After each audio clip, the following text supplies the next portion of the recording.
yuhasibukumullah. Yang menghisab langsung siapa? Allah. Ilmu ini yang harus Bapak cari nih. Ilmu menyebut nama di dalam kolbu terdalam, sehingga tubuh ini terguncang dengan sakitnya kematian, dia tidak terguncang. Ala bidzikrillah tatma'innul qulub. Hanya dengan menyebut namanya, kolbu menjadi tenang. Kolbu yang saat badan ini kesakitan, dia masih nyebut namanya Allah, Allah. Bahkan kalau orang sakit, jika di kalbunya nyebut nama Allah, hanya berarti ya Allah, itu aja nyebut nama Allah sebenarnya. Kok serius amat sih? Sayanya yang serius ya, mohon maaf. Ini akibat kalau nama masuk sekali saja di kalbu, maka kata-kata pun jadi berat. Jadi kenapa Bapak ini ngomong sama anak gak diterima? Karena kita ngomong di kalbu tidak ada namanya. Maka kata-kata kita tidak berat, tidak berkualitas, masuk seperti angin, masuk seperti kapas, dia kalah. Tapi jika kita berbicara ada nama Allah di dalam nafas, itu masuk ke dalam jantung, masuk ke dalam kalbu, bahkan menyentuh sampai kepada fuad dan ruh. Kalau zikirnya nyebut dengan ruhnya, maka jangankan ya bagian-bagian yang lain itu ya. Itu kalau orang zikir pakai ruh Pak, yang lain bisa lupa napas. Tapi itu nggak boleh sering-sering dipakai, itu berbahaya itu. Ini Sidi Musa sudah pernah melihat saya berkalam, tapi saya zikir dengan nafas. Itu hampir semuanya nggak nafas Pak. Pernah kejadian. Cuma waktu saya sedang tersinggung, saya melawan tersinggung itu dengan zikrullah. Assalamualaikum warahmatullahi wabarakatuh. Alhamdulillahilladzi hadana lihadza wa ma kunna linahtadiya laula an hadana Allah. Asyhadu an la ilaha illallah, asyhadu anna Muhammadan abduhu wa rasuluh. Allahumma shalli ala sayyidina Ahmad, sayyidina Muhammad wa ala alihi wal mahdi khalifatihi wa sallim. Amma ba'du. Bapak, saudara, sahabat dimakan Allah, Taraso pulang kampung pantunnya aja bolehlah ya. Tapi saya walaupun dibesarkan di surau, cuma lidah tergadai ke Jawa dan ke Arab, jadi mimpi pun bahasa Arab ya. Mimpi pun saya bahasa Arab Pak. Dari umur 18 tahun itu mimpi saya bahasa Arab terus sampai sekarang. Kalau jarang saya mimpi bahasa Indonesia, sesekali bahasa Inggris ya. Kalau habis ngajar teks Barat, Orientalism dan Al-Quran gitu, baru saya mimpi pakai bahasa Inggris. Tapi rata-rata bahasa Arab. Cuma pantun Arab pun saya tak bisa buat ya. Karena tidak belajar ilmu qawafi wal arud ya. Tahu teorinya tapi tidak praktek. Judulnya cuma tips dan trik ya, bukan praktek. Kalau praktek saya cukup waktunya ya. Kalau praktek, Bapak bisa nangis-nangis nanti ya. Ini tips aja ya, karena waktu kita pendek. Nangis itu belum tentu khusyuk. Khusyuk itu bahasa Arab adalah ketundukan. Itu arti khusyuk. Kenapa dia tunduk? Karena dia segan. Kenapa dia segan? Karena dia kenal siapa yang disegani. Itulah inti dari khusyuk. Jadi kalau diringkas, apa itu khusyuk? Menghormati yang dikenal, baru matanya tertunduk. Surah Al-Ghasyiyah menyebutkan wa absaruha khasyi'ah. Pada hari kiamat yang disebut Ghasyiyah, mata-mata tertunduk, tidak ada yang berani melihat ke atas, melihat ke depan pun dia tidak berani. Dia tertunduk semua ketika diadili oleh Allah Subhanahu wa ta'ala, karena dia mulai tahu siapa yang mengadilinya. Jadi jalan pintas untuk khusyuk cuma satu, nggak usah pakai teori macam-macam. Cuma jalan pintas ini harus dicari sendiri. Cari gurunya. Kenali yang kau sembah. Sembah itu bahasa Melayu Pak. Artinya mengekspresikan rasa hormat, menunjukkan kerendahan diri, lalu menyanjungkan pujian kepada yang termaha terpuji. Itu dia menyembah. Maka kami dulu di Sumatera Barat, di Minangkabau, sebelum ada orang nikahan itu ada namanya sambah, menyembah. Bukan berarti datuk nyembah datuk. Nyembah dalam artian bahasa agama. tapi sembah dalam artian ta'zim. Maka sembah itu artinya ta'zim, mengagungkan. Bagaimana mungkin kita mengagungkan orang yang kita tidak kenal? Bisa nggak Pak mengagungkan orang yang tidak kita kenal? Tadi Ustadz Wi cerita saat kami ziarah kepada Syekh Abdul Somad Al-Falembani di Thailand. Beliau bersama gurunya Ustadz Ahmad Idris, Ustadz Hadi. Orang nggak tahu, beliau kan kalau lagi di luar bajunya biasa, sarung, baju koko, ya, kopiahnya nggak dipakai serban. Dikira jamaah biasa. Disuruh-suruh oleh jamaah, fotoin saya. Kurang tinggi. Dan beliau lakukan semua. Besok ada yang colek, kamu tahu di Palembang. Langsung mereka tanya-tanya, searching jadwal. Wah betul ini Ustadz Hadi nih. Walhasil besok minta maaf. Maaf itu bentuk dari sembah, respect. Udah paham ilustrasinya? Ya. Jadi kita ini kurang ajar kepada Allah, kurang adab kepadanya, karena kita tidak kenal siapa dia. Jadi kapan kita akan menghargainya? Kapan kita betul-betul khusyuk menyembahnya? Jika kita tahu tiada satu butir di alam semesta kecuali di situ ada percikan dari wujud-wujudnya, percikan dari kalamnya kun, atau hembusan dari zatnya yang maha suci. Inilah cara khusyuk paling ringkas, tapi cari gurunya sendiri. Gimana cara untuk merasakan ini? Gak mungkin instan, barang instan, pulangnya instan, perginya instan. Maka dalam thariqah ahli zikir ada namanya tahapan talqin, bimbingan menanam biji zikrullah, cinta kepada Allah di kalbu murid. Ya, cari gurunya. Gurunya harus guru yang sudah berbuah kalimah thayyibah dalam dirinya.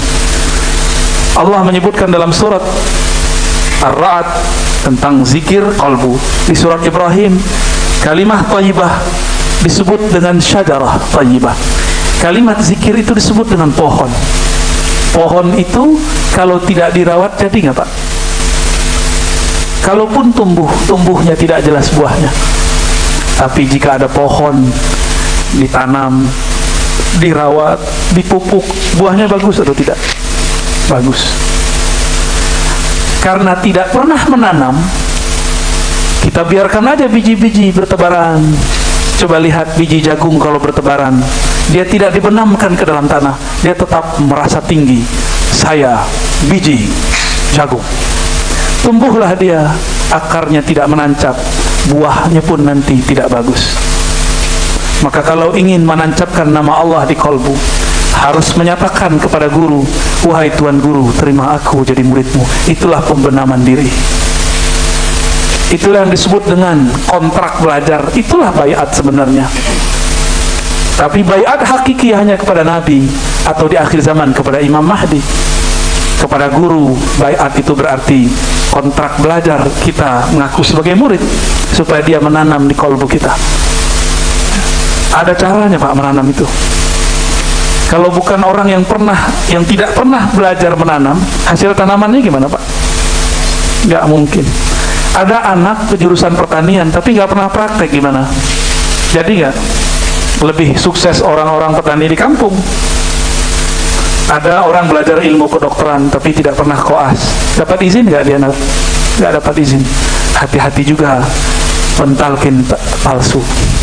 Ya, mursyid palsu, hati-hati. Ini zaman Nabi mengatakan akan muncul salatuna dajjalun. 30 ini menunjukkan ungkapan banyak, akan banyak pembohong-pembohong. Sebelum muncul nanti ad-dajjal al-kabir, dajjal yang sebenarnya yang disebut al-masih ad-dajjal. Jamaah yang mengasihi Allah, jadi apa jalan pintas untuk khusyuk? Kenali yang disembah. Kalau kita kenalan, yang pertama kita kenali apa? Kenalan nih Pak, pertama kenalan apa? Nanya duitnya, kerjaannya, nama, apa langsung alamatnya? Apa langsung? Kamu jomblo apa sendiri? Sama, jomblo apa sendiri? Gak mungkin, itu sifat, itu karakter, itu ciri-ciri, itu detail. Yang pertama kita kenal adalah nama. Orang yang paling kita respect kalau dia mengenalkan dirinya dulu, baru dia menanya namanya. Saya fulan, siapakah nama Anda? Siapakah nama antum? Siapakah nama Bapak? Tapi kalau dia bilang, kamu tahu nggak saya? Kira-kira gimana Pak? Bapak nanya ke saya, Ustaz, Buya, Syekh, Dokter, terserah deh manggil apa ya. Arazi, tahu nggak siapa saya? Kira-kira saya jawabnya gimana? Emang gue pikirin? Ya, nggak penting. Maka kita datang kepada Allah sebagai hamba, kenalkan diri, ya Allah, ana abduka. Maka memulai mengenal Allah itu, mulai dulu sebut diri kita sebagai hambanya. Maka jalan kepada Allah adalah mengenal dari Asmaul Husna yang 99 itu, kita hamba yang mana, sifat yang mana yang cocok untuk kita. Allah kan satu, Esa, tapi sifatnya beragam. Kita misalnya nih, hamba yang gampang berbagi, Karim, Abdul Karim. Sering dapat musibah, Abdus Sabur. Nggak ada yang mau pilih kayaknya. Maunya Abdul Syukur ya. Abdul Syukur aja deh gitu. Apa karakter kita yang membuat kita tersentuh kepada Allah? Terkadang Allah ganti-ganti. Kalau lagi susah hidup, maka namanya Razzaq, ini lebih mengena. Jika lagi sakit, maka namanya Ya Syafi, Syafi, Maha Penyembuh. Jika kita berkekurangan, kita baca Kafi. Itu yang dibaca oleh tuan guru kita dari dulu ya. Ya Kafi. Dibidahin nama kawan kita sekarang ya. Benar. Emang itu bidah. Orang udah menikmati, dia masih mikir aja bidah ya. Kita sudah asik, ya Allah ya Kafi, dia masih mikir bidah di sampingnya, bidah. Betapa kerasnya hati orang ini, karena dia tidak mengenal apa yang dibaca. Bagi dia kalau beda dengannya disebut bidah, beda dengannya disebut sesat. Kasihan orang begini, sempit sekali beragama. Padahal beragama itu luas. Orang semakin kuat agamanya, semakin luas pengetahuannya, semakin gampang untuk menghargai orang lain. Itu perkataan Imam Salafus Saleh Abu Hanifah. Orang yang manzada fiqhu, ya, qalla inkaruhu. Siapa yang nambah ilmunya, tambah fahamnya, sedikit inkarnya. Jadi kalau dibalik gimana? Yang banyak ingkarnya, yang banyak nyalah-nyalahinnya, berarti banyak jahilnya. Kurang ilmunya, bukan kurang lagi, emang jahilun murakkab. Udah jahil merasa alim, udah jahil nggak ngerti ilmu merasa alim ya. Kalau bahas ntar kalbu kita keras lagi Pak. Kenalkan diri ini hamba. Itulah makna man arafa nafsahu faqad arafa rabbahu. Siapa yang kenal diri, kenal Allah. Imam Ibnu Qudamah, Najmuddin Ibnu Qudamah menerjemahkan dengan kalam yang lain. Man arafa qalbahu wa arafa rabbahu. Siapa yang kenal kolbunya, maka dia kenal yang bolak-balik kolbunya. Jadi kenali dulu kolbu kita sukanya apa. Orang Uang Palembang itu sukanya cuka apa ya? Cuko. Ya. Tadi saya dapat kabar sebelum makan kapal itu loh. Kapal selam, sakti bener orang Palembangnya. Kapal selam dimakan, giginya ngancur-ancur. Ilmu debus apa itu ya? Itu minum cuko dulu katanya. Udah kayak orang dewa mabuk kayak bok. Tapi emang dahsyat itu. Bapak saudara yang makan Allah. Kalau kita sudah kenal selera kita cari mana yang bisa memuaskan selera. Benar. Kalau perlu antri di restonya, kalau perlu kita nunggu di kasirnya. Begitu juga orang kalau sudah kenal selera kolbunya, maka dia nggak banyak ngomong, nggak banyak curhat, nggak banyak cerita. Dia langsung datang, katakan, saya pesan Pak, langsung. Begitulah orang yang serius. Jangan banyak bicara, jangan banyak curhat. Kalau ingin belajar zikrullah, langsung temui gurunya, minta belajar zikrullah. Kalau curhat, banyak orang yang mau curhat. Semua orang pengen dengarkan curhat, dan tempat curhat yang paling luas adalah Allah Subhanahu wa Ta'ala. Curhatlah kepada Allah ya, sampaikan apa yang kita rasakan kepada Allah. Ya Allah, hatiku keras ya Allah, bimbing aku bertemu orang yang bisa melembutkan hatiku. Katakan kepada Allah. Itulah makna ya muqallibal qulub tsabbit qalbi ala dinika wa ta'atik.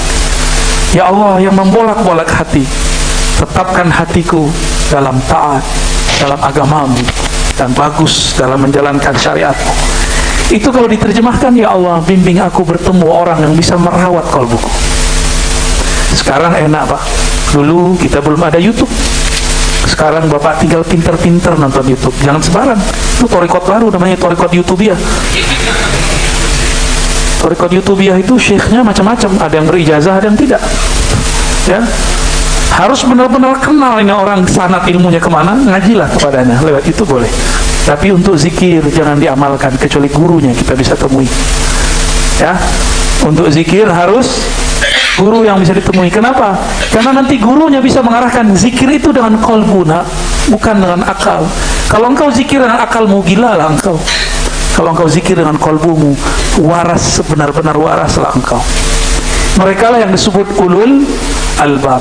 Makanannya akal tafakkur, makanannya kolbu tazakkur. Makanannya akal memperhatikan alam, makanannya kolbu memperhatikan nama-nama yang menciptakan alam. Maka kolbu tempat menyebut namanya. Disinilah Allah menyimpan nama. Kapan Allah menyimpan namanya di kolbu kita? Setiap kali Bapak menyebut nama Allah di dalam kolbu. Itulah makna fazkuruni azkurkum. Sebut aku sebut kamu. Terjemahan bebasnya, tabunglah namaku. Kapan engkau menabung namaku? Saat engkau menyebut namaku.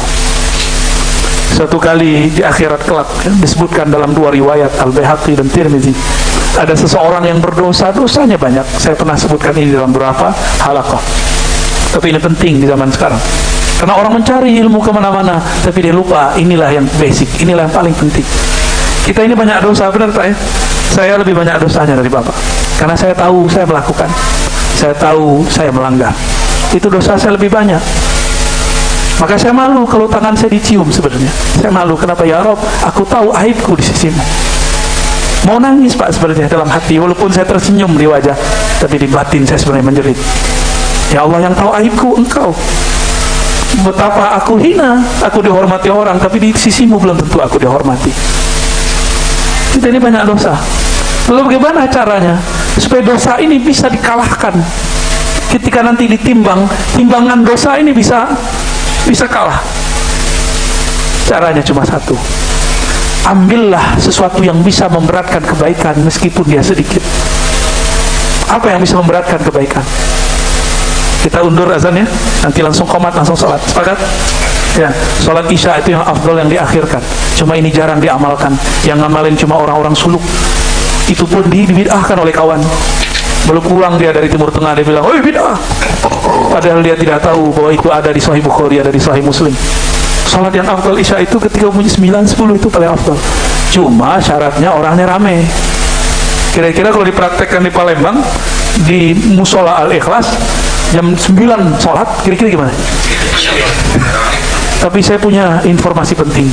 Ada yang pernah dengar Raden Jailani Al-Falimbani? Tinggal di Bekasi dulu, banyak muridnya di Jakarta, bahkan pejabat pun tak terkira. Raden Jailani ini kalau sholat isya khusus bulan Ramadan itu jam 12 malam. Habis itu disambung sholat tarawih. Saya punya sahabat, tapi sudah tua juga, ya. Tapi wajahnya muda. Orang sini, Dr. Muhammad Aqib, tapi tinggal di Jakarta. Dr. Muhammad Aqib, Mas Muhammad Aqib. Beliau ini murid dari Raden Jailani. Apa kata beliau? Setiap saya pergi sholat ke Bekasi, di pesantren, di majelisnya Raden Jailani, tidak ada satu nyamuk pun. Nyamuk aja nggak berani datang Pak. Nyamuknya udah capek, udah ngantuk. Udah jam 12 Pak.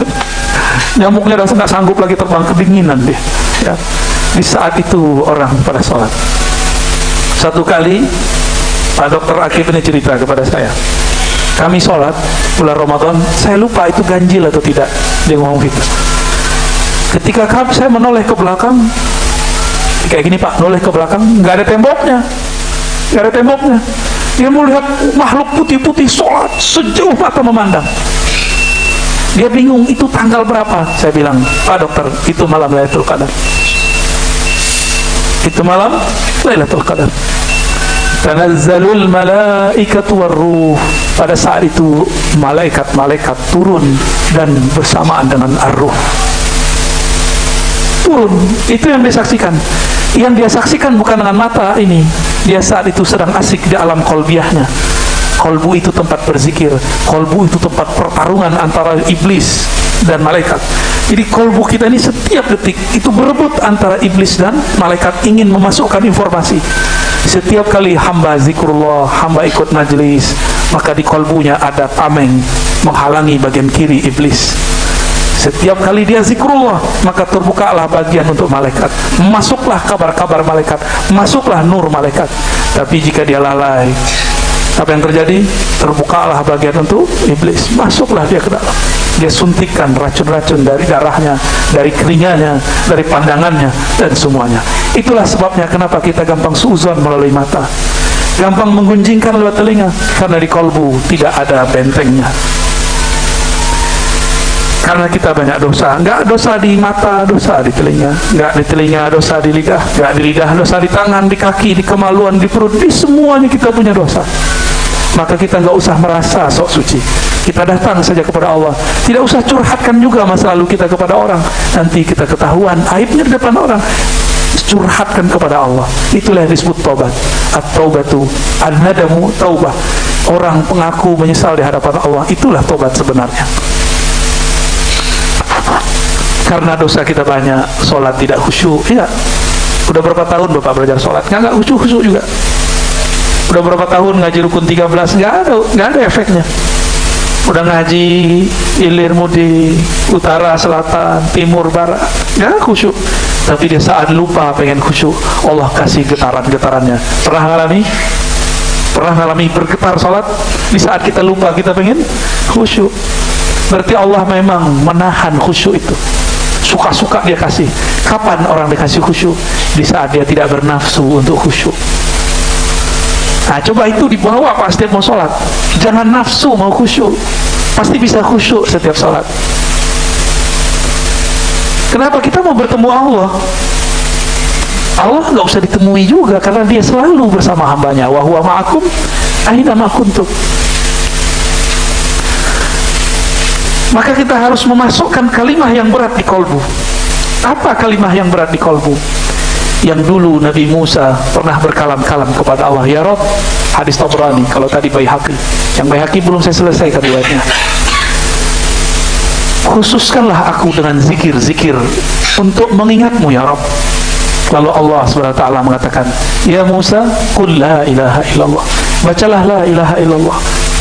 Apa kata Sayyidina Musa? Ya Rabb, ini zikir saya sudah tahu, umatku juga sudah tahu, nabi-nabi terdahulu juga sudah tahu. Khususkanlah aku dengan satu zikir. Apa kata Allah? Ya Musa, coba engkau lihat, kalimah ini jika ditimbang dengan langit dan bumi, lebih berat kalimah ini. Dilihat oleh Sayyidina Musa, kalimah la ilaha illallah ditimbang dengan langit dan bumi, mana yang lebih berat? Lebih berat kalimah satu saja, la ilaha illallah. Di hadis Imam Baihaqi disebutkan bahwa ada seseorang tidak punya amal baik. Semua kesalahannya di print pakai sijil, pakai kertas, laporannya sepanjang mata memandang bahwa dia punya maksiat di sepanjang jalan.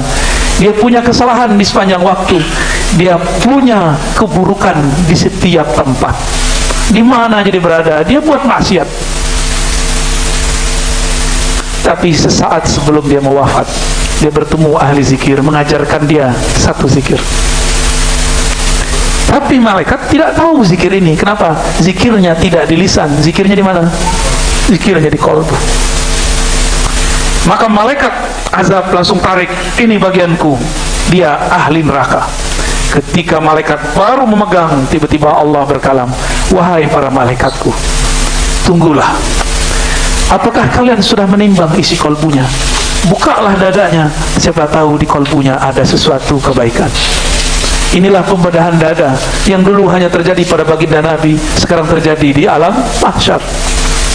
Dibedahlah itu dada. Ternyata jantungnya berdenyut. Yang dibaca nama Allah, bunyi denyutnya Allah, Allah, Allah. Begitu Allah, Allah. Malaikat bingung. Loh, ada nama Allah di kolbunya. Ada nama Allah di kolbunya. Apa kata Allah? timbang jantungnya yang ada namaku dengan semua kesalahannya. Kita baca, itulah awal sholat, Allahu Akbar, Allah Maha Besar. Timbanglah satu kalimah ini dengan semua kesalahan, habis semua kesalahan. Langsung begini Pak Jadian, malaikat azab yang tadi sudah memegang, dia kemudian melepas, malulah dia. Ternyata malaikat tidak tahu isi kalbu manusia yang terdalam. Yang dia tahu cuma qalibnya, kalbu yang bernama Fuad, lub dia tidak tahu. Yuhasibkumullah, yang menghisab langsung siapa? Allah. Ilmu ini yang harus Bapak cari nih. Ilmu menyebut nama di dalam kalbu terdalam, sehingga tubuh ini terguncang dengan sakitnya kematian, dia tidak terguncang. Ala bidzikrillah tatma'innul qulub. Hanya dengan menyebut namanya, kalbu menjadi tenang. Kalbu yang saat badan ini kesakitan, dia masih menyebut namanya Allah, Allah. Bahkan kalau orang sakit, jika di kalbunya nyebut nama Allah, hanya berarti ya Allah, itu dia nyebut nama Allah sebenarnya. Kok serius amat sih? Saya yang serius ya, mohon maaf. Ini akibat kalau nama masuk sekali saja di kalbu, maka kata-kata pun jadi berat. Jadi kenapa Bapak ini ngomong sama anak gak diterima? Karena kita ngomong di kalbu tidak ada namanya. Maka kata-kata kita tidak berat, tidak berkualitas, masuk seperti angin, masuk seperti kapas, dia kalah. Tapi jika kita berbicara ada nama Allah di dalam nafas, itu masuk ke dalam jantung, masuk ke dalam kalbu, bahkan menyentuh sampai kepada fuad dan lub. Kalau zikirnya nyebut dengan ruhnya, maka jangankan ya bagian-bagian yang lain itu ya. Itu kalau orang zikir pakai ruh Pak, yang lain bisa lupa napas. Tapi itu nggak boleh sering-sering dipakai, itu berbahaya itu. Ini Sidi Musa sudah pernah melihat saya berkalam, tapi saya zikir dengan nafas. Itu hampir semuanya nggak napas Pak. Pernah kejadian. Cuma waktu saya sedang tersinggung, saya melawan tersinggung itu dengan zikrullah. Ternyata yang tersinggung saat itu bukan Ar-Razi, tapi guru-gurunya Ar-Razi. Bukan nafasnya agak berbeda. Jadi hembusan itu baunya bau zikrullah, dan Allah itu akbar, wala zikrullahi akbar. Kecil semua jadinya yang lain. Kita aja jadi kecil ya. Inilah lebih kurang PR Bapak ya. Karena depannya sholat itu Allahu Akbar. Belajarlah ilmu, membesarkan Allah di dalam kalbu. Carilah mursyidnya, carilah gurunya ya. Kok digantung? Ya dong, mana ada sumur mendatangi gayung Pak. Yang ada orang nyari sumur, kecuali kita buat air bah di laut ya, banjir rob boleh, ada masanya ntar ya, lautnya datang ke Bapak ntar banjir kalimah. Udah ya, jam 7 Pak. Jadi cara ringkas, saya nggak pakai teori-teori Pak. Kenali yang disembah, sebut nama yang disembah, jangan salah tempat menyebut, sebut dengan kalbu, bukan dengan akalmu ya, paham? Jadi kenapa orang salah belajar zikir? Karena si gurunya tidak dapat SK mengajar, gak ada SIM, surat izin jadi mursyid. Akhirnya ngajarin murid untuk zikir kalbu, malah yang zikir akal. Pusinglah kepala murid, bisa-bisa dia gila, bisa-bisa tambah stres, bisa-bisa ngomong-ngomong sendiri ya. Itu bukanlah thariqah, bukanlah tasawuf, meskipun disematkan dan dituduhkan selalu kepada sufi ya. Lebih kurang itu Pak, jalan ringkas menuju khusyuk. Wallahu a'lam bishawab ya. Gimana Pak?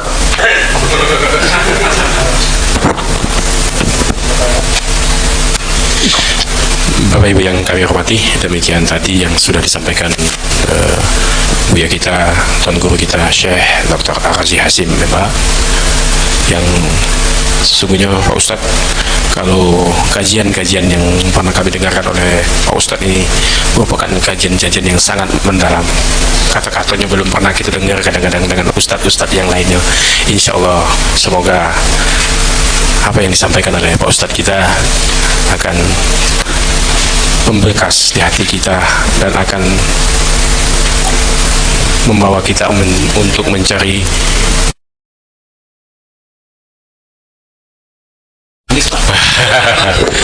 ini Ustadz, sebelum menjadi pertanyaan yang lain, mungkin untuk mencari guru dan tidak salah cari guru, nah itu bagaimana Pak Ustadz? Nah itu menjadi, apakah perlu ditanya ke tuan guru yang nak jadi guru ini, apakah sudah punya sanad apa belum? Sudah jadi mursyid belum? Ada punya SIM apa belum Ustadz? Terima kasih. Iya. Bagaimana cara mencari mursyid biar nggak ketemu bullshit? Kalau kita hendak mencari dokter, carilah di rumah sakit, jangan cari di pasar, jangan cari di kampung perdukunan. Carinya di mana? Di rumah sakit. Kalau hendak mencari mursyid, carilah di lumbungnya para mursyid. Di mana lumbungnya para mursyid? Di surau-surau zikir, di zawiyah-zawiyah majelis ta'lim yang ada zikirnya. Tidak semua majelis ta'lim itu ada thariqahnya. Hanya majelis ta'lim yang di situ ada khalwatnya, suluknya, metodologi belajar zikirnya.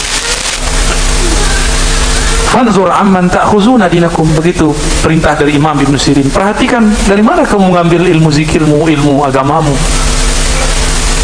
Maka bertanyalah kepada ahlinya jika tidak tahu. Jangan bertanya guru tasawuf kepada anti tasawuf. Seperti ada orang nanya kepada tarekat baru Pak, namanya Tarekat Qadiriyah Jawaziyah. Ada yang nggak tahu ya? Harus tahu lah. Orang nanya kepada dia, apa itu tasawuf? Apa jawaban dia? Dia pembenci tasawuf. Bagi dia tasawuf itu agama baru. Bagi dia sufi itu agama Syiah. Bagi dia tasawuf itu tidak ada dalam Islam. Maka dia mengatakan sufi itu zindiq. Ya, kata dia, apa arti zindiq? Sesat. Lalu lagu lama yang diceritakan, orang kalau bertasawuf nggak sholat. Nah, Sidi Musa pernah ngeliat saya nggak sholat nggak? Nggak pernah. Semenjak dia belajar sama saya, nggak pernah saya ninggalin sholat. Belajar zikir gila, Sidi Musa. Aneh gila nggak? Ini sekolah di Yaman deh Pak. Ikut orang tamatan Ciputat, gimana ceritanya kan? Jadi ilmu itu di mana aja bisa kita dapat. Ya? Saya dituduh mencaci maki orang tamatan Madinah. Tidak. Beberapa murid dan teman saya ada tamatan Madinah. Saya hanya ingin menjawab tuduhan selama ini bahwa UIN IAIN dituduh sebagai tempat pemurtadan. Itu tidak benar. Saya lulusan sana. Ya. Dan baca hadis saya lebih banyak daripada orang-orang yang tamat di sana. Bukan untuk bersombong, tapi untuk tahadus bin nikmah. Ini harus ditaklik. Karena yang ngomong saya lebih banyak itu iblis Pak. Kecuali Nabi ngomong, aku sayyidu waladi Adam wala fakhr. Boleh cerita nikmat, tapi ujungnya harus disebutkan, bukan berniat sombong. Mana mungkin orang liberal khatam Sahih Bukhari, ya enggak? Ada enggak? Mungkin enggak kira-kira? Orang liberal khatam Sahih Muslim, mungkin enggak? Dia ngaku bermanhaj sunnah. Sahih Bukhari aja enggak khatam kok. Sunnah apaan ini? Arba'in 42 aja belepotan. Ya. Ngaku-ngaku aja iddia namanya. Kita nggak pernah benci orang tamatan mana. Kita cuma mau bilang, karena saya tamatan dalam negeri, tapi saya kan punya guru banyak dari luar negeri, tapi kita nggak bangga-banggain juga kok. Ya. Dia mengatakan, oh, apaan ente tamatan Ciputat, tamatan UIN. Ya kita harus bela, ada masa kita diem. Ntar nasib adik-adik saya, mahasiswa yang kuliah di UIN, gimana dong? Ya. Kira-kira begitu Pak ya. Jadi jangan kemakan isu hoax gitu ya. Kadang-kadang mereka ini mempelintir-pelintir aja. Nah, kalau mau cari dosen, carinya di mana Pak? Di sekolah SD? Enggak. Mau cari dosen ke kampus. Dosen SD mana ada Pak? Oh ini dosen pertama ini SD. Ya. Dosen baru. Kalau mau cari ahli silat, datang ke pusat silat, tempat olahraga Padepokan. Jangan datang ke tempat tari. Lain cerita itu. Nah, kira-kira begitulah. Bertanya kepada ahlinya. Mazhab aja ada 4. Dalam mazhab aja ada aliran-aliran. Dari satu mazhab Syafi'i itu ada aliran-aliran Pak. apalagi thariqah. Biasanya iklan kecap, tau nggak Pak iklan kecap? Ya, iklan kecap gimana? Kecap dia nomor 1. Nah biasanya thariqah tuh gitu, thariqah dia paling tinggi. Ya maklum, namanya orang jualan kecap, ya promosi. Kalau bagi saya bukan thariqah yang paling baik, tapi mursyidnya. Pesantren, sekolah, kurikulum sama. Apa yang bedain? Gurunya tuh bangunannya, kualitas gurunya. Nggak penting mau bangunannya bagus, yang penting gurunya bagus. Sepakat? Ya. Jadi jangan datang ke perdukunan, orang-orang kebatinan, zikirnya mirip Pak. Kalau kebatinan itu mau bisa ngobatin orang nih zikirnya, amalkan sekian, putih gitu, itu kebatinan tuh. Ini sebenarnya kalau gembleng bagus, tapi sama gurunya habis digituin dibebasin muridnya sendiri. Masuklah dia masuk ke alam-alam yang nggak jelas, ya gila-gila sendiri. Tapi kalau dia gembleng juga, jadi thariqat syifa. Ada juga thariqatnya, jadi digembleng bener tuh muridnya. Ada juga caranya itu. Jadi apa aja itu ada thariqahnya. Bisa nggak gini Pak? Saya mengajar di satu sekolah, siswanya udah datang. Saya buka buku halaman sekian, baca sendiri, belajar sendiri, jawab soal sendiri, saya pergi. Gitu nggak? Jadi nggak muridnya? Paling tawuran kan? Itulah yang terjadi, tawuran di kepala orang kebatinan. Makanya gila-gila tuh. Kenapa? Karena nggak digembleng. Pemburu ijazah wirid, tapi tidak ditarbiyah, tidak diirsyad. Jadi tolong dibedakan antara tasawuf dengan ilmu kebatinan. Ya, ilmu tasawuf itu ada perangkatnya, ada mursyid, ada murid, ada kurikulum zikir, ada tarekat, ada sanadnya kepada Rasulullah. Kalau enggak dia nggak sah.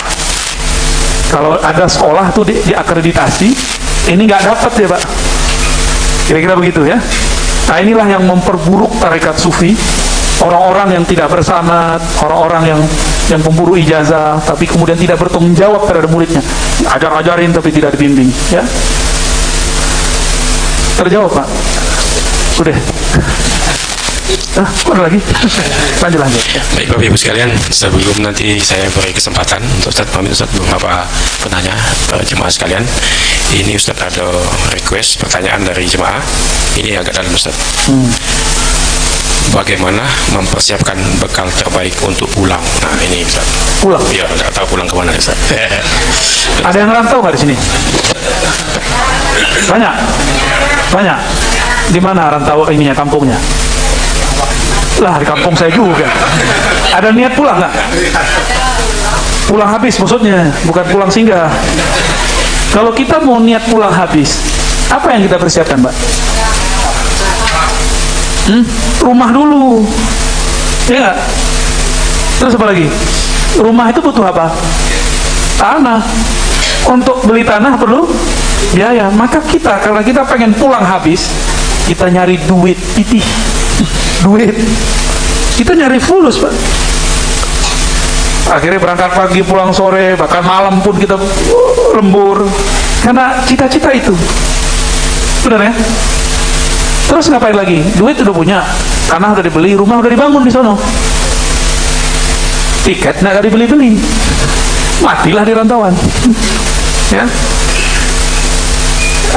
kita beli tiketnya kemana? Kalau pesawat misalnya nih, maka ada namanya thariqah layoniyah, thariqah batiqiyah, thariqah garudiyah, ada Siti ya, Siti Nurbayawiyah. Ada itu thariqah, tinggal dipilih. Harus dipilih. Sekarang nih, Bapak mau pulang, bawaan banyak, repot nggak? Gimana caranya? Kirim dulu, pakatin dulu. Itulah namanya sedekah. Jadi kita kalau sedekah wakaf, Bapak lagi market, Bapak bisa nggak bawa tanah 1 hektar? Bisa nggak? Nggak usah 1 meter, timbang sampai ke bawah. 7 langit bumi gimana sih? 7 lapis bumi. Bisa nggak nimbangnya? Pakai koper apa kita mau bawanya? Maka yang punya duit banyak, punya tanah banyak, udah sekarang wakafin Pak. Segera wakafin. Kalau nggak kasih aja sama orang. Ya, banyak orang butuh tanah di luar sana tuh. Ya, rumahnya nggak jelas tuh, pinggir jalan rumahnya. Kita ini kan angan-angan, kita ngira itu rezeki kita, padahal rezeki itu yang kita makan. Bapak nyimpan duit di bank, belum tentu punya kita ntar. Siapa tahu kita mati, yang makan anak kita. Berebut lagi anak-anaknya. Cuma karena angan-angan ini melebihi badan, ukuran badan, maka dia berangan-angan macam-macam. Beli tanah di sini, beli tanah di situ. Kayak bisa kenyang aja makan tanah ya. Jadi gimana caranya? Dipaket Pak masuk surga. Wakafin, sedekahin. Jangan aneh-aneh kalau wakaf tuh ya. Boleh selektif ke ulama yang lurus, yang ahli sunnah. Gak usah bilang harus Quran. Semua ilmu itu ilmu Quran. Jangan cuma tahfiz-tahfiz doang ya. Ilmu fikih itu Quran, tapi hukumnya. Ilmu tarekat tasawuf itu Quran, tapi tentang ma'rifatullah zauqiyahnya. Semua ini Quran, itu ilmu agama itu. Jangan cuma orang yang hafiz Quran doang, nanti nggak banyak yang berjuang untuk agama ini. Itu cara mau paketin Pak. Mau nggak paketinnya? Dipaket lah segera ya. Keburu meninggal nanti gimana cara bawanya tanah sebanyak itu? Pernah dulu Bapak pergi umroh, pergi haji, bawa koper 5, gimana caranya? Repot nggak? Repot Pak. Kawan saya pulang dari Kairo, bawa kitab banyak, dia nggak paket duluan. Terpaksa dia mencari-cari orang yang baik-baik, minta syafaat. Tolong bawain dong, tolong bawain dong. Akhirnya ditimbang menjadi lumayan. Karena dia terlihat wajahnya soleh, selesai juga Pak. Tapi dia minta syafaat. Masalahnya kita mau minta syafaat siapa Pak? Paham maksudnya? Ya? Jadi gimana caranya supaya pulang enak? Paketin tuh semua ya. Tapi Nabi kasih limit sepertiga lah. Kita punya tabungan sepertiga dari tabungan kita. Kalau perlu diwasiatkan ya. Yang udah nabung dari dulu, udah sampai mohon maaf ubanan, keriputan untuk mencari itu semua, udahlah kasih wasiat. Kalau perlu sekarang ya. Wah, bisa-bisa kesemangatan ntar nih. Bukan ke saya Bapak ya. Ke siapalah yang ada di Palembang. Ini kan banyak ulama di sini yang sedang berdakwah. Ya, nggak mesti tanah, duit kalau perlu. Ya. Kalau dulu di zaman-zaman bahala, ya, kiai-kiai itu kan karena transportasi jauh, nggak ada pesawat, susah pulang ke istri, dicariin istri Pak. Kalau sekarang saya ada pesawat aman. Jadi jangan, nggak usah lah. Modus ya. Baik, terima kasih Pak Ustadz. Selanjutnya kami berikan kesempatan untuk jemaah yang ingin bertanya. Silakan, mohon dibantu adik yang baju merah dulu. Yang saya lihat dulu yang angkat tangan duluan Pak Ustadz ya. Lebih adil. Sunnah juga sebelah kanan Ustadz. Kayaknya habis nonton video Pekanbaru. Ya. Bismillahirrahmanirrahim. Assalamualaikum warahmatullahi wabarakatuh. Warahmatullahi wabarakatuh. Perkenalkan, nama saya Chandra Pak Ustadz. Pada kesempatan kali ini saya ingin bertanya, mungkin lebih ke minta nasihat ya Ustadz ya. Bagaimana cara kita untuk menjaga ketauhidan di era yang penuh fitnah dan huru-hara ini? Terima kasih. Wassalamualaikum warahmatullahi wabarakatuh. Bagus ya, Bang Chandra. Canduraun. Nggak ada yang ngerti tahu ya? Ya. Bagaimana cara supaya tauhid kita tidak terjebak? Pertama, pahami dulu tauhid versi akidah Ahlus, supaya tidak menuduh orang yang sedang bertauhid musyrik. Contoh, di sebelah orang tawasul dituduh sama dia syirik, ya. Orang ngambil berkah, baik berkah orang soleh ataupun yang hidup ataupun yang wafat, dianggap nyembah kubur. Karena manhaj su'uzwan, manhaj buruk sangka. Padahal tabarruk itu ada di Sahih Bukhari, ada di Sahih Muslim, ada di semua kitab hadis dan mutawatir. Ingkar terhadapnya bisa kufur. Itu bahaya tuh. Mengingkari hadis-hadis tabarruk bisa kufur. Ngambil berkah bisa kufur Pak. Itu riwayatnya jelas. Karena pelakunya sendiri ada Rasulullah dan para sahabat-sahabat. Kalau kita mengkufurkan, mensyirikkan tabarruk, maka kita telah menganggap Nabi membolehkan syirik, sahabat pelaku syirik. Bahaya nggak tuh? Bahaya. Jadi harus paham tauhid versi akidah Ahlus Sunnah yang diriwayatkan oleh 2 imam besar atau 3 imam besar, Imam Tahawi, Imam Asy'ari, Imam Maturidi, yang sudah terkumpul dalam ajaran Imam Asy'ari. Yang dulu kita pernah belajar sifat 20, itu baru belajar sifatnya, belum belajar yang lain. Ya. Lalu gimana caranya? Tauhid lawannya syirik. Nah, syirik ini 2 aja. Hafalin ya. Syirik fil ibadah, syirik dalam menyembah. Ngambil berkah bukan menyembah, tawasul bukan menyembah. Maka tawasul tabaruk dengan orang soleh bukanlah bagian dari syirik. Melawan tauhid, ya. Aman? Terus yang kedua, syirik fil aqidah, dalam aqidah. Apa syirik fil aqidah? Meyakini ada kekuatan sebanding dengan Allah. Meyakini bahwa ada di alam semesta ini satu biji zarah saja tercipta atau ada atau terjadi bukan campur tangan Allah. Itu musyrik fil aqidah, ya. Bisa bedain? Kalau musyrik fil ibadah tuh kayak nyembah pohon, nyembah gunung, nyembah matahari. Itu maksudnya. Duanya sederhana. Syirik itu jangan diperlebar, dia segede itu aja. Dua itu aja. Ya. Gampang kan? Jadi kalau melihat ada orang cium tangan guru, syirik nggak? Enggak.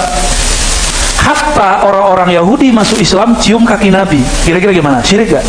Bukan sujud, dia cium kaki Nabi. Karena ada orang kirim video ke saya, orang cium kaki Syekh Nazim.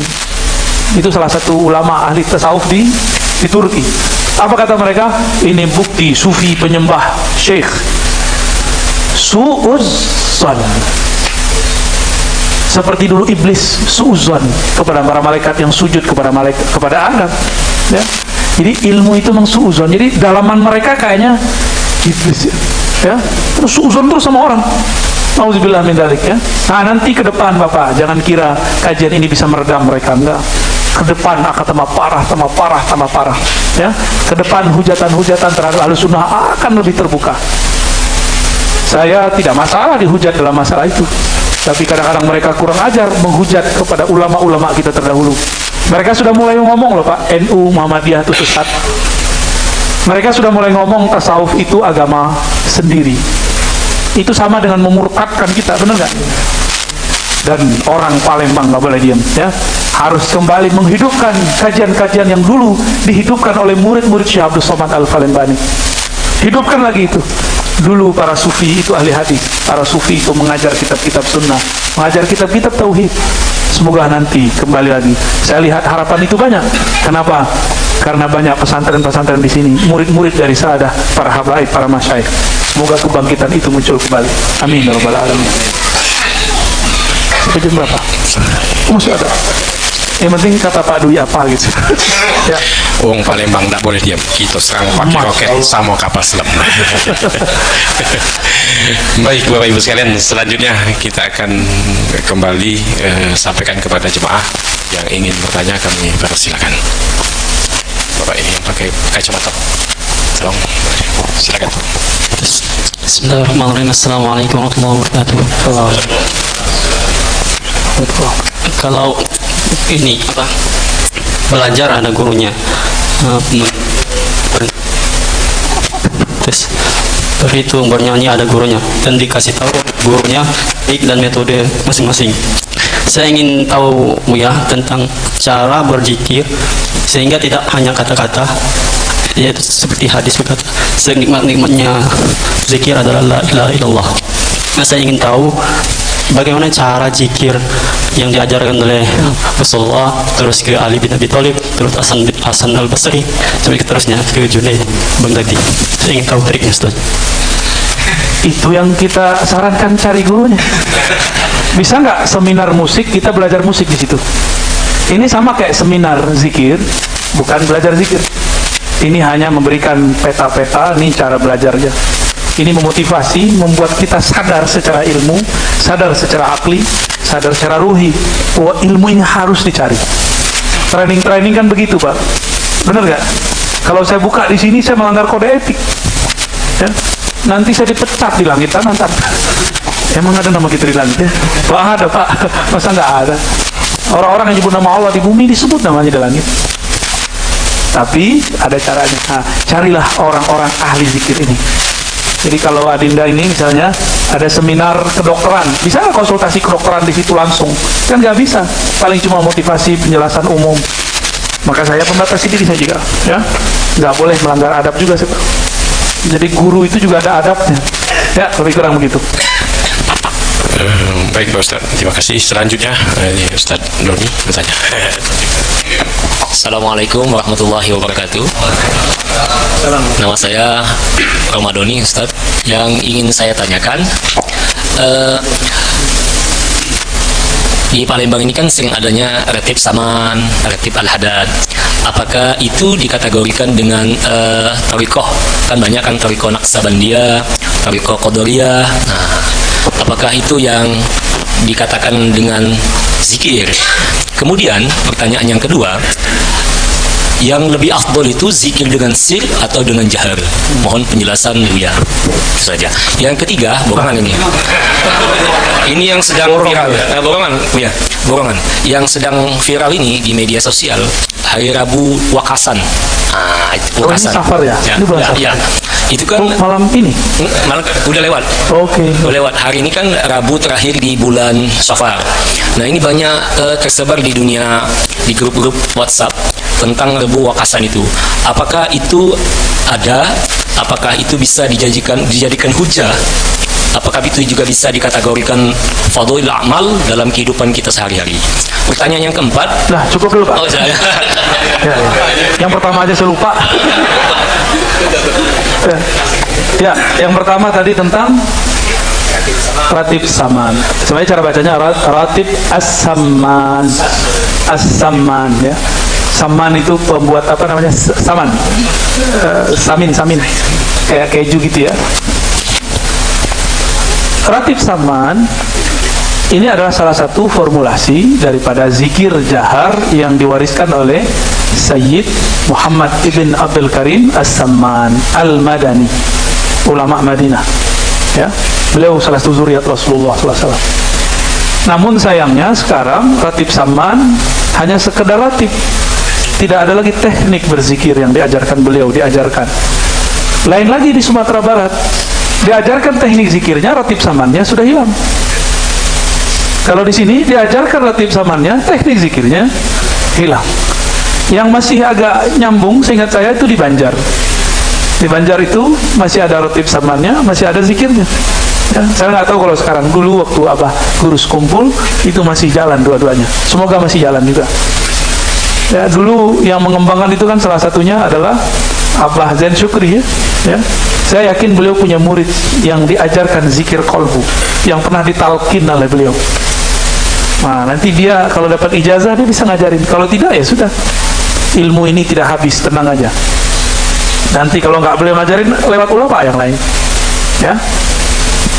Kalau nggak Bapak jemput ke Sumatera Barat sudah Pak, ada jalur samaniyah yang lain ya. Zikirnya masih oke. Bahkan diringkas jadi 2. Zikir saman itu ada 7 tingkatnya, karena diambil dari Thariqah Khalwatiyah Al-Qadiriyah. Gabungannya disebut dengan samaniyah. Diringkaslah oleh Syekh Abdul Rahman ya, dari Batu Sangkar menjadi 2. Itu berkaitan dengan pertanyaan tadi, zikir jahar dan zikir sir lembut. Manakah yang lebih afdal?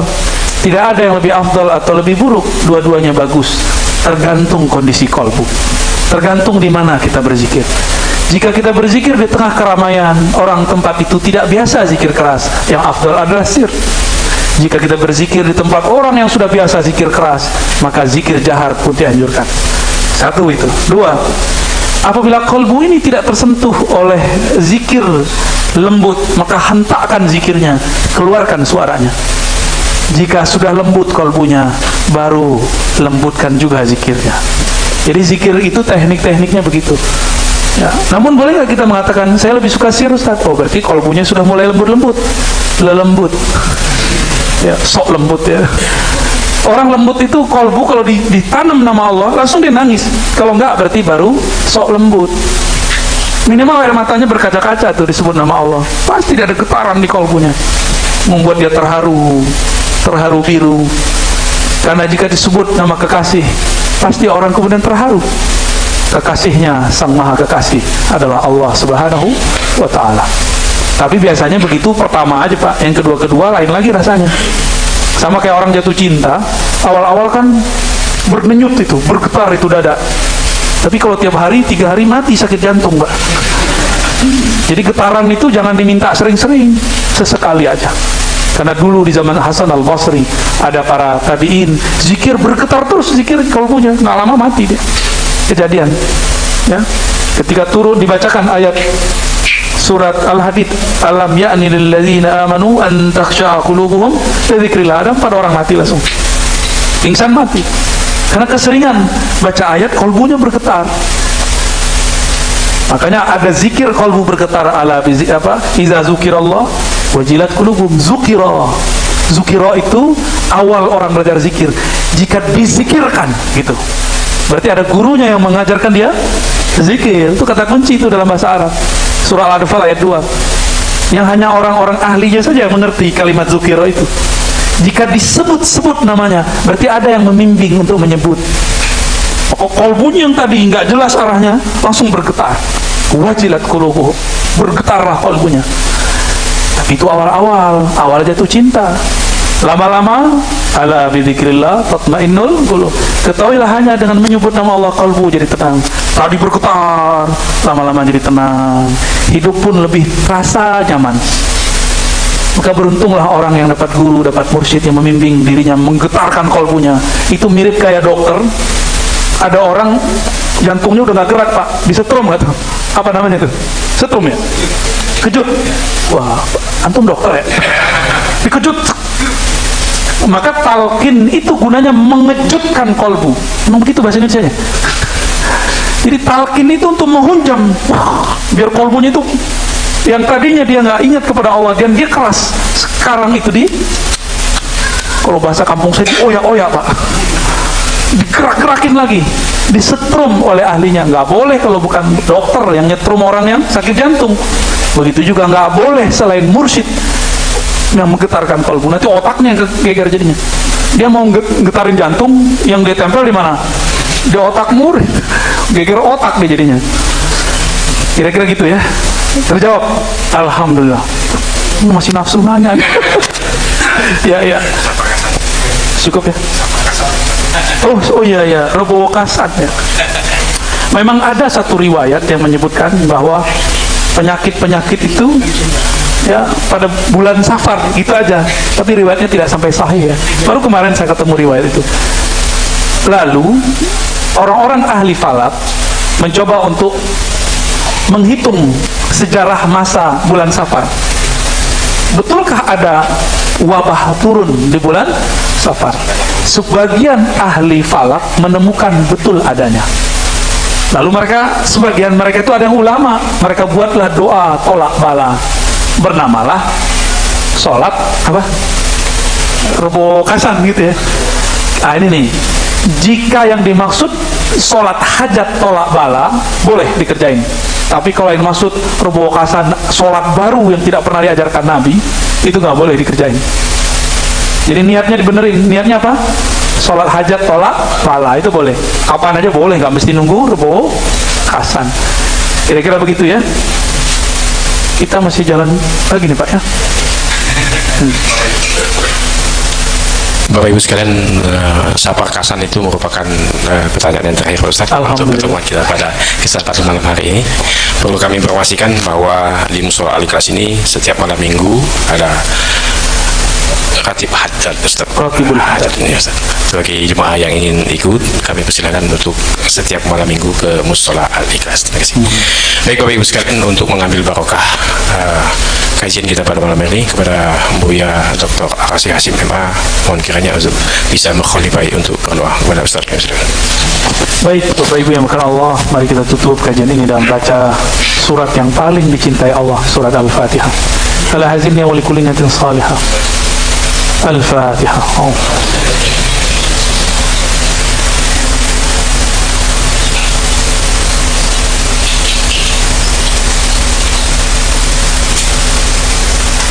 Allahumma ya Rahman ya Rahim, ya Karim ya Azim. Wahai yang maha azim, yang maha agung, izinkan kalbu kami merasakan keagungan-Mu ya Allah. Izinkan kalbu kami mencicipi kalimah-kalimah-Mu ya Allah. Izinkan ruh kami memandang kepada keindahan-Mu ya Allah.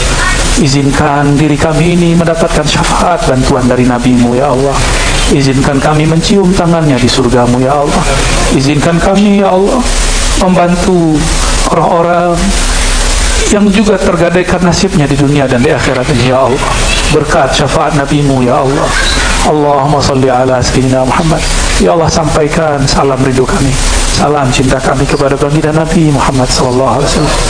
Ya Allah, adab kami sangat buruk kepadanya, disebut namanya kami tidak bersalawat, maafkan kami ya Allah. Sampaikan salam dan permintaan maaf kami kepada Nabi Muhammad sallallahu alaihi wasallam. Wassalatu wassalamu alaika ya sayyidana ya Rasulullah. Wahai Rasulullah, terimalah salam dari kami, terimalah salam dari kami, terimalah ungkapan terima kasih kami, terimalah ungkapan rasa maaf dari kami. Allahumma rabbana atina fid dunya hasanah wa fil akhirati hasanah wa qina adzabannar. Ya Allah, berkah Nabi-Mu maka berikan kami kebahagiaan di dunia, kebahagiaan di alam barzakh, kebahagiaan di padang mahsyar, kebahagiaan di alam surga, memandang kepada zatnya, memandang kepada Nabi Muhammad sallallahu alaihi wasallam. Wa sallallahu ala nabiyina Muhammad walhamdulillah. Tapi jika kami hidup di zaman engkau mengatakan kami gila. Itu perkataan Abu Darda tuh. Jadi Ghazali kalau hidup zaman ini orang sebut dia gila. Tapi kalau antum hidup di zamannya, antum disebut sesat. Pilih mana? Gak usah lah, kita hidup di zaman kita aja masing-masing ya.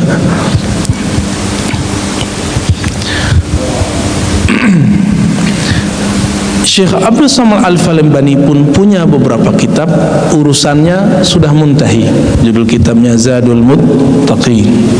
Beliau menjelaskan di situ tentang tauhid, asma, af'al, sifat dan zat.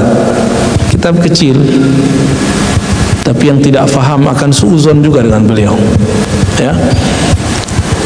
Nah, yang kita pakai sekarang dari karya-karya Syekh Abdul Samad mungkin baru yang mubtadi'nya, ya, belum sampai kepada muntahinya. Kita masuk kepada kitab, semoga diberkahi pengarang kitab ini, juga diberkahi orang yang memfasilitasi tempat kita ini, ya, Haji Tamrin, sekeluarga, para asatiz. Al-Fatihah. A'udzubillahi bismillahirrahmanirrahim. Ya, ya,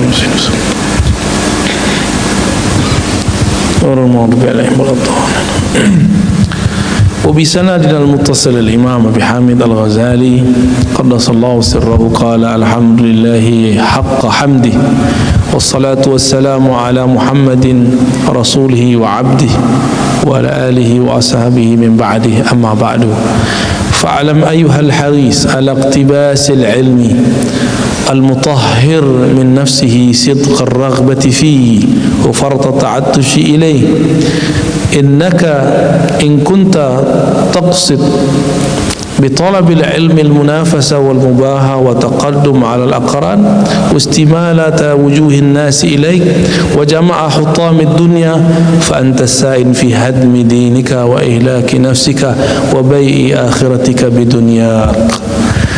Ini paragraf pertama sudah nampar-nampar kita ini ya. Beliau berkata, wahai muridku ya, ayuhal haris, wahai yang menginginkan ilmu. Ini beliau lagi ngomong sama mahasiswanya, para salik-saliknya, murid-muridnya.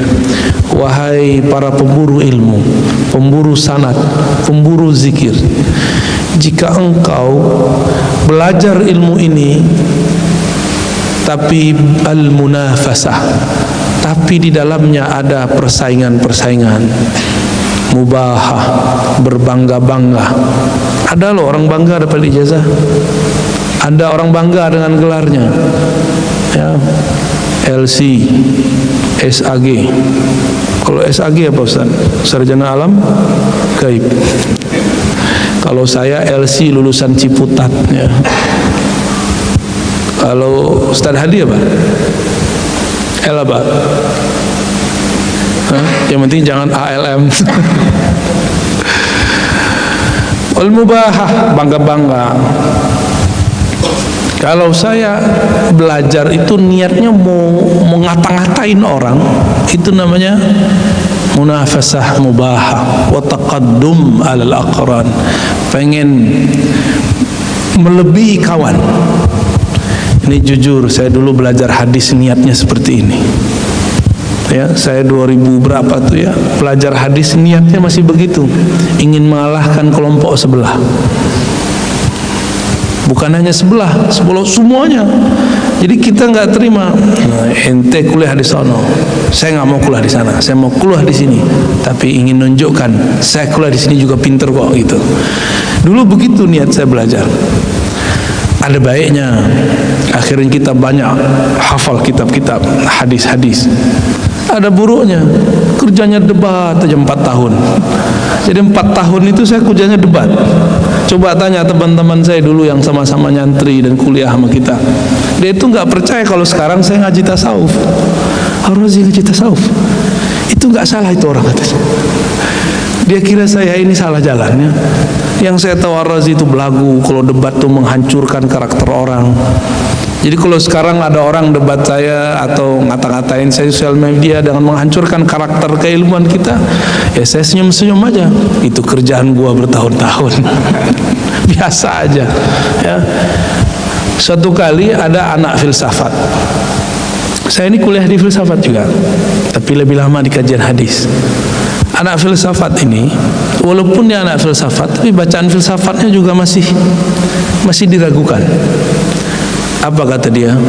Ghazali ini telah memundurkan umat. Apa kata dia? Ghazali telah membunuh ilmu umat. Bukan Ihya Ulumuddin, tapi Imatatu Ulumiddin. Ghazali itu telah mematikan ilmu agama, memundurkan agama. Kira-kira antum kalau jawabnya pakai apa? Pakai ini apa pakai ini? Pakai ini ya? Pakai ini lah. Dia lagi main-main kata nih. Saya nggak mau muter-muter. Capek saya muter-muter sama orang begitu ya. Oh akhi, dulu nggak pakai akhi. Bro, menurut kamu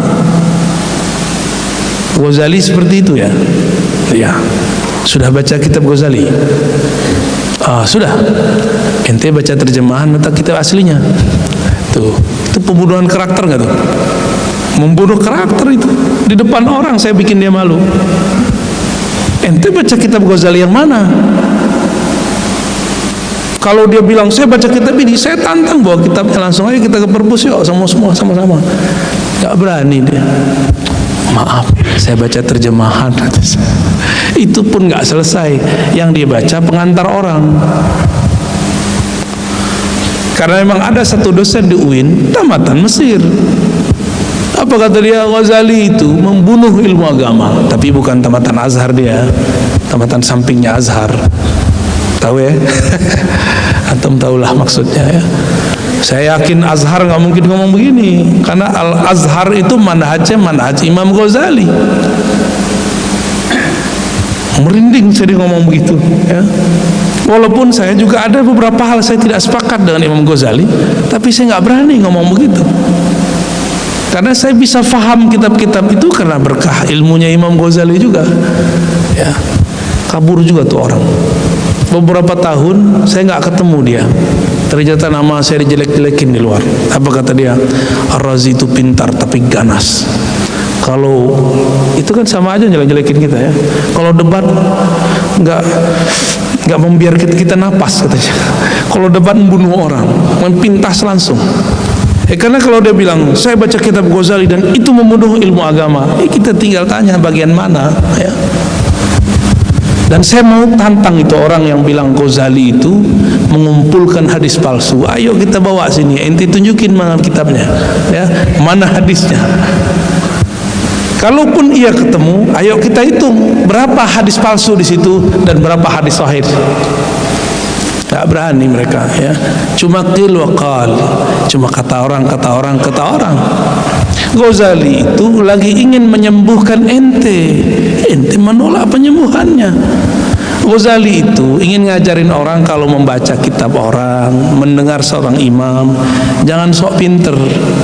Ya, turunkan sedikit lah. Maka kita setiap kali membaca kitab kita baca Al-Fatihah. Itu cara untuk menekan ego pinter. Karena kepintaran itu ada egonya, ada belagunya ya. Maka saya sendiri berhadap-hadapan dengan diri saya sendiri. Benarlah sabda Nabi. Apa kata beliau? Inna a'da'ika ma baina janbaik. Musuh terbesarmu bukan di luar. Musuh terbesarmu bukan Salafi, bukan Yahudi, bukan orang-orang kafir. Musuh terbesarmu dirimu sendiri. Makanya beliau mengatakan, kalau engkau belajar niatnya ingin mengalahkan musuhmu, mengalahkan kawanmu, lawanmu, ya. Lalu apa lagi? Istimalati wujuhin nas ilaik. Cari-cari perhatian orang kepadamu, ngumpulin jamaah, popularitas kita sebut, asyuhrah, ingin populer. Bener kan? Orang pengen populer. Emang antum kira enak populer itu? Gak enak sama sekali. Kita nggak terkenal Ahmad, ya. Cuma kalau ada orang 1000 di depan, mau salaman semua kan pusing juga kita. Repot Pak, ya. Mau belanja kemana, saya harus nyamar dulu pakai baju kaos, biar bebas. Apalagi mereka-mereka yang sudah terkenal itu. Imam Ghazali sudah terkenal karena dulu tidak ada Facebook, tidak ada YouTube, tidak ada Instagram, aman dia. Coba kalau dulu ada IG Pak, ada YouTube, gawat Imam Ghazali itu. Imam Ghazali sudah terkenal di masa hidupnya di saat tidak ada sosial media. Di saat itu Imam Ghazali meninggalkan kehidupan kampusnya, meninggalkan gelar profesor doktornya kalau zaman sekarang. Khalwat di suatu tempat di Syam, di Damaskus. Setiap turun, itu turun pas jam sholat. Ba'da sholat iseng-iseng dengerin pengajian. Ternyata yang di depan mengajarkan kitab beliau Al-Mustasfa. Kira-kira antum gimana? Kitab kita dikaji orang depan. Kan pengen kan selfie sama kitab sendiri. Lu tahu gak tuh kitab yang ente pakai itu karyaan itu, ya. Di zaman itu beliau kan dari Naisapur, dari Tus, pindah ke Baghdad, sekarang khalwat di Damaskus. Nggak ada yang kenal beliau. Kepalanya kena botak dikit Imam Ghazali itu. Nggak tahu orang kalau di depan dia pengarangnya. Itu ujian apa di Imam Ghazali? Dia merasa lebih pintar dari yang di depan. Ternyata getaran itu masih ada, maka beliau mundur teratur, pergi lagi ke atas menara, beliau hantam lagi kolbunya dengan istighfar, taubat, zikir kepada Allah. Ternyata saya masih merasa pintar. Itu Ghazali itu, ya. Ghazali tadi ngelihat orang bilang, ramai sekali orang yang kajian kitab. Kalau manusiawi bangga nggak? Maka banyak orang pengen terkenal, ya, banyak sekali. Tapi dia lupa, dia tidak mendekat kepada Allah yang maha terkenal. Akhirnya di tengah terkenalnya disambar oleh setan, ya. Nauzubillah min dzalik. Imam Ghazali banyak dari itu, maka beliau tinggalkan kehidupannya. Apa kata beliau? Jika kamu menuntut ilmu untuk berbangga-bangga, menarik perhatian jamaah, ngumpulin banyak pengikut, wajami hutamid dunia, untuk mendapatkan kemewahan-kemewahan dunia, fa anta sa'in fi hadmi dinika. Walaupun engkau hafal Quran, sunnah, belajar kitab banyak, baca sholawat, tapi engkau sedang menghancurkan agamamu sendiri. Ini kata-kata Imam Ghazali ini. Wa ihlaki nafsik, bukan hanya agamamu, engkau sedang membinasakan dirimu sendiri. Wa bai'i akhiratik bidunya, engkau sedang menukar agamamu, akhiratmu dengan dunia yang sedikit. Ini Imam Ghazali ngomong, ya.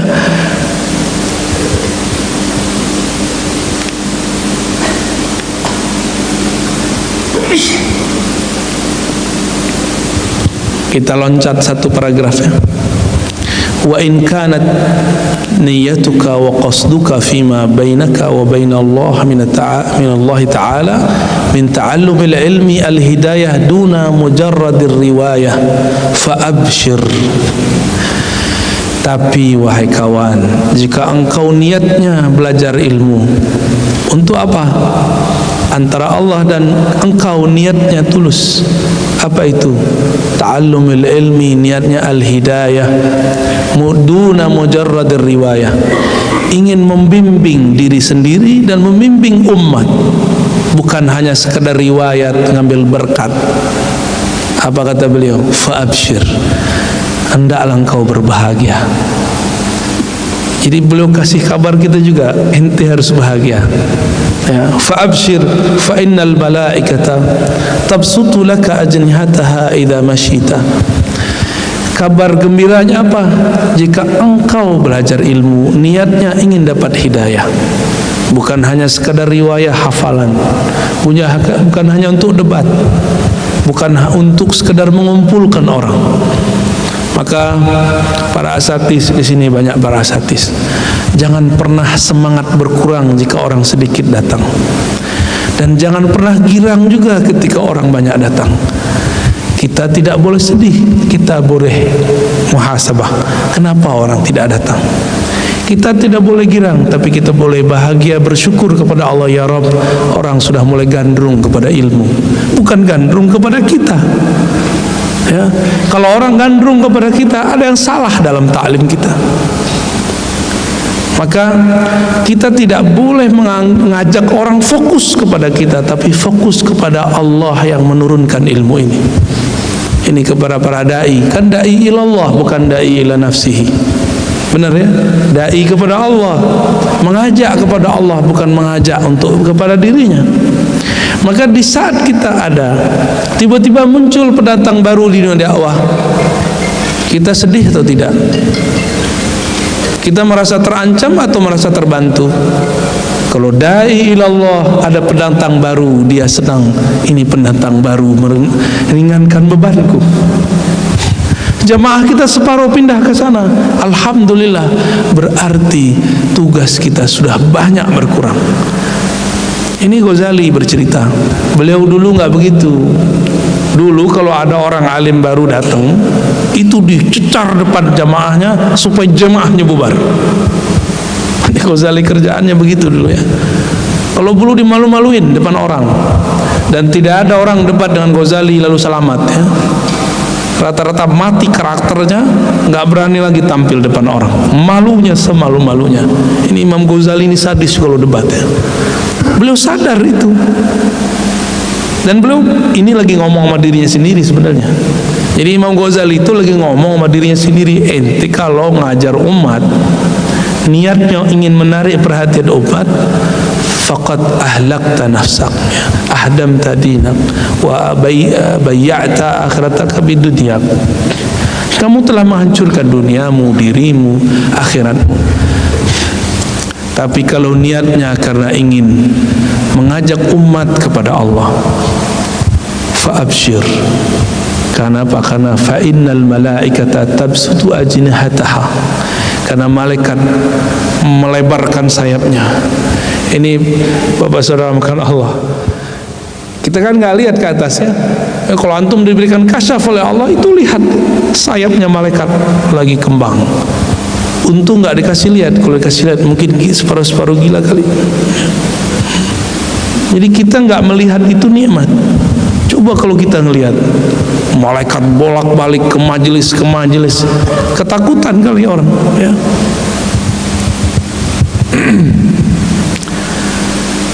Idza masyita ya, malaikat menyebarkan sayapnya jika engkau sedang berjalan. Maka kalau tahu ilmu ini, kita bisa ngobrol-ngobrol sama malaikat, Pak. Kita bisa candain malaikat tuh walaupun kita nggak lihat ya. Saya suka nyandain malaikat tuh. Malaikat tuh kan serius amat, kita candain aja. Tunggulah ya, jangan cepat-cepat lah ya. Kita bilang, jadi dia tuh SOP, malaikat itu SOP. Jam sekian harus hujan, dia harus hujan. Maka antum harus punya kartu SIM-nya. Siapa yang nyuruh-nyuruhin hujan? Kan Allah. Yang ngadu ke Allah ya. Bawa nama Allah, bro, tunggu sebentar, jangan hujan dulu. Itu sering dikerjain sama kawan-kawan saya. Saya bilang, ente jangan sering-sering begitu, malaikat susah, nanti susah dia dengan SOP-nya ya. Jadi malaikat ini makhluk sangat robotik, kayak robot, dan lebih canggih ya. Setiap kali ada majelis ilmu seperti ini, itu mereka berkabar-kabar, kirim message ke semua teman-temannya, halumma ila hajatikum, ayo ngumpul. Coba kalau kita lihat kan repot Pak ya. Mungkin yang tinggal di hotel kabur semua Pak Haji. Wahitanal bahri tastaghfir laka idza sa'aita. Jangankan malaikat di langit, itu ikan-ikan yang engkau tidak pernah anggap mereka ada karena engkau memakannya, yang engkau jadikan kapal selam di Palembang. Itu ikan-ikan mendoakanmu. Bapak sadar gak? Tadi dari rumah ke sini itu malaikat mendoakan kita, sayapnya dikepakin. Ikan-ikan semua bangga. Itu tanah yang kita injak, satu butir pasir, dia berbangga. Nanti di hari kiamat dia datang. Dia akan bantu kita jadi tameng dari neraka. Kalau niatnya benar. Kalau niatnya benar, insya Allah yang hadir di depan saya niatnya benar ya. Sampai jam berapa? Masih ada? Ya. Masih ya? Mau tanya jawab. Baik. Belum sampai ke intinya ya. Intinya bagian yang ini. Wal takun ينبغي لك أن تعلم قبل كل شيء أن الهداية التي هي ثمرة العلم لها بداية والنهاية وظاهر وباطن ولا وصول إلى نهايتها إلا بعد إحكام بدايتها ولا عثور على باطنها إلا بعد الوقوف على ظاهرها وها أنا مشير عليك ببداية الهداية لتجرب فيها نفسك وتمتحن بها قلبك. Kata beliau, buahnya ilmu adalah hidayah. Supaya sampai ke ujung hidayah, engkau harus mulai dulu dari bidayah. Apa arti bidayah? Permulaan. Supaya bisa S3, SD dulu. Benar nggak? Orang nggak pernah SD, bisa nggak dia dapat S3? Bisa? Nggak mungkin. Mau jadi guru, mau jadi mursyid boleh, tapi niatnya satu, dakwah ilallah. Kata orang, kau boleh niat jadi mursyid? Boleh. Antum boleh, bahkan mulia niat jadi mursyid, tapi niatnya satu, al-irsyad ilallah, mengajak manusia datang kepada Allah. Bukan pengen mereka jadi murid kita, bukan. Itu tipis-tipis tuh ya. Pengen jadi dai, itu yang diminta oleh Allah. Wal takum minkum ummatu yad'una, ada kalimat yad'una ya, kepada yang baik-baik, al khair. Berarti Allah itu nyuruh kita jadi dai, Allah nyuruh kita jadi mursyid. Tapi mursyid dai ilaihi la ila nafsi, mengajak kepada Allah, bukan mengajak ke diri sendiri. Apa ciri-ciri mursyid da'i kalau dia sudah mengajak kepada Allah? Dia tidak tersinggungan dengan kawannya para da'i. Dia nggak merasa tersaingi oleh majelis-majelis yang ada selain majelisnya. Itu berarti dia da'i ilallah, bukan da'i ila majlisihi ya, bukan da'i ke majelisnya. Baik. Lalu beliau mengatakan, untuk sampai kepada ujung, maka harus tahu dulu jalan di depan. Permulaannya dari mana, apa level-level yang harus dilakukan, apa adab-adabnya, apa hak dan kewajibannya, baru engkau sampai kepada ujung ya. Ini jalannya salik. Di luar ini ada lagi, itu namanya majzub ya. Orang majzub nggak begini jalannya. Ini jalan untuk orang berakal, orang yang cerdas. Kalau majzub, cerdasnya diambil Allah. Kenapa? Karena dicinta kepada Allah, maka Allah berikan nurul mahabbah dalam dirinya. Maka dia seperti orang kasmaran setiap hari, seperti orang jatuh cinta. Nah, jadi ini kan nanti kalau ada ketemu orang majzub, jangan heran juga. Mereka nggak perlu belajar, karena dia selalu bersama sumber ilmu ya, Allah subhanahu wa ta'ala. Lebih kurang ini, semoga nanti bisa diteruskan oleh Ustadz Idris ya. Ustadz Hadi nanti yang akan teruskan karena beliau langsung murid Habib Umar. Habib Umar itu thariqahnya Ba'lawi, Ba'lawi itu semuanya manhajnya Imam Ghazali. Dan saya mendengar anak beliau mensyarah satu hal itu persis seperti di kitab Ihya. Jadi kayak ibarat di kitab Ihya itu murid-muridnya, anak-anaknya hafal. Jadi udah kayak habit mereka berbicara dengan uslubnya Imam Ghazali, metode gaya Ghazali. Dan saya melihat Habibna Umar dan para murid-muridnya adalah orang-orang yang mewarisi ilmu Imam Al-Ghazali.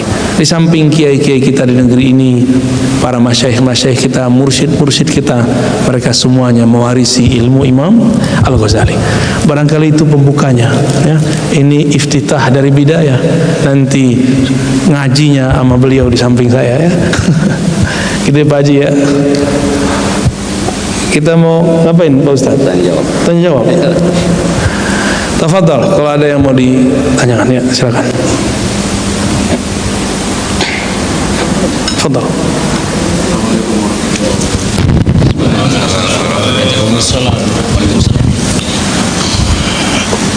Afwan Ustaz, ana agak sedikit bergeser pertanyaan.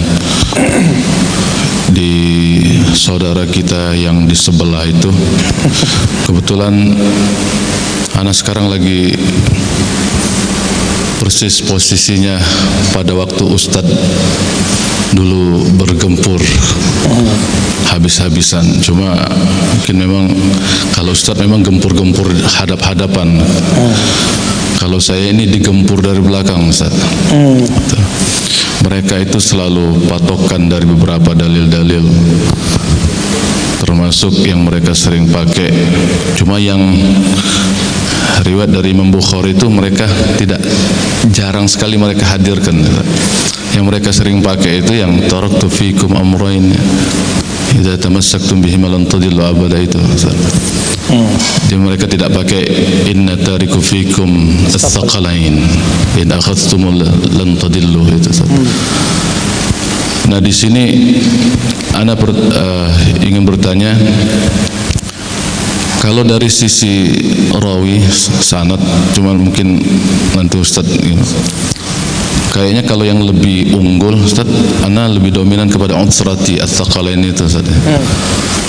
Tapi kok mereka menafikan riwayat yang ini Ustaz, padahal itu kan kalau tidak salah Imam Bukhari langsung Muslim ya saya. Allah Allah. Itu saja Ustaz. Baik. Ya, katanya ada kelompok sebelah, ya. Kelompok sebelah ini biasa. Dia menyebutkan ikut sunnah itu cuma sunnah yang sesuai nafsunya. Nggak sesuai nafsunya dia nggak ambil. Apa satu yang tadi ditanyakan? Ada satu riwayatnya sahih, riwayat Imam Muslim. Taraktu fikum thaqalain.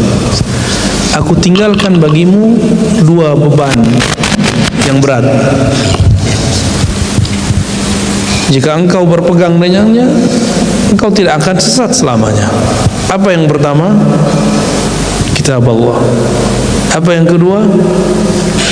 Itrati ahla baiti.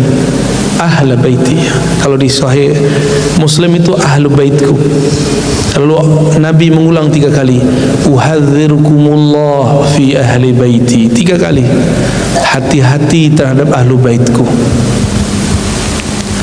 Ahlu bait itu bisa berarti rohani, bisa berarti nasabi. Maka sehebat apapun konflik kita dengan para habaib, kita selalu menghindar untuk berkonflik, kecuali dia ngajak debat, ya. Maka kita batasi, beb, ini aneh nggak ada maksud merendahkan antum, tapi kita debat aja. Biar jamaahnya juga tahu, biar kita nggak salah adab, ya. Salam dulu sama dia.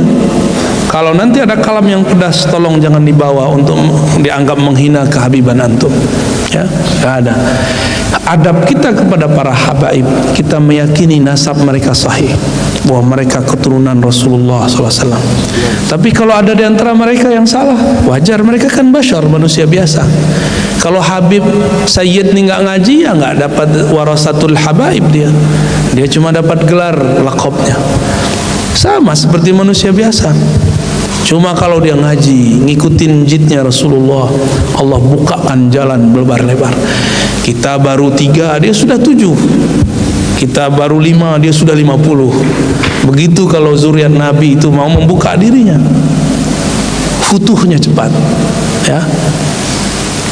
Lalu bagaimana dengan riwayat yang satu lagi? Nah, ini kan riwayat Muslim, ya. Jangankan mereka, itu dosen ahli bahasa Arab di tempat saya. Itu bilang apa? Ente kalau baca ini di depan orang, MUI bilang ente Syiah. Ya, saya langsung ganti posisi duduk. Gimana ceritanya? Ini hadis Muslim, MUI ngerti hadisnya gitu. Jadi dia bawa-bawa MUI. MUI itu jadi ulama karena hadis atau karena hadas? Saya tanya begitu. Itu kasar-kasar kita ngomong begitu, karena dia bilang saya Syiah.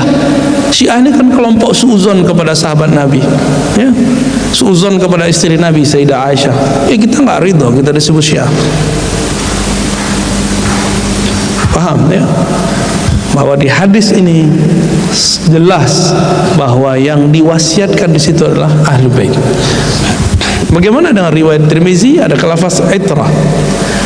Di riwayat Ibnu Abi Syaibah, judul kitabnya Al-Musannaf, beberapa menyebut kitabnya Al-Musnad, sudah dicetak judulnya Al-Musannaf. Tertulis amrain, bukan thaqalain. Aku tinggalkan dua hal,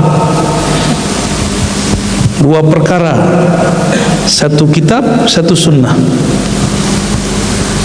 Tapi riwayat ini sahih? Tidak, riwayat ini cuma hasan. Hasannya menjelaskan yang sahih, jadi kita nggak usah benturkan. Jadi kita nggak tolak riwayat itu, tapi kita katakan riwayat ini menjelaskan makna Ahlu Bait itu adalah orang-orang yang memperjuangkan sunnah Nabi. Maka saya sebut tadi ada Ahlu Bait ilmu ruhani, ada Ahlu Bait nasabi. Mohon maaf nih, kita bagi begitu, ya. Malam tadi kan kita sudah bahas, ulama itu pewaris, berarti dia ada hak mewarisi dari Nabi. Kalau zuriat Nabi, dia pewaris nasab. Jika dia bukan ulama, dia tidak dapat hak keruhanian. Dia cuma hak nasab, tidak dapat hak warasatul nubuwah. Nubuwah masih diwariskan sampai kiamat.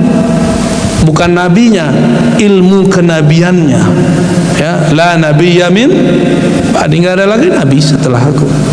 Hatta Imam Mahdi nanti, walaupun dia ditaruh di depan Nabi Isa, beliau tetap mengatakan saya bukan nabi, saya bukan rasul, tapi saya diutus Allah. Jadi Al-Mahdi itu diutus Allah juga.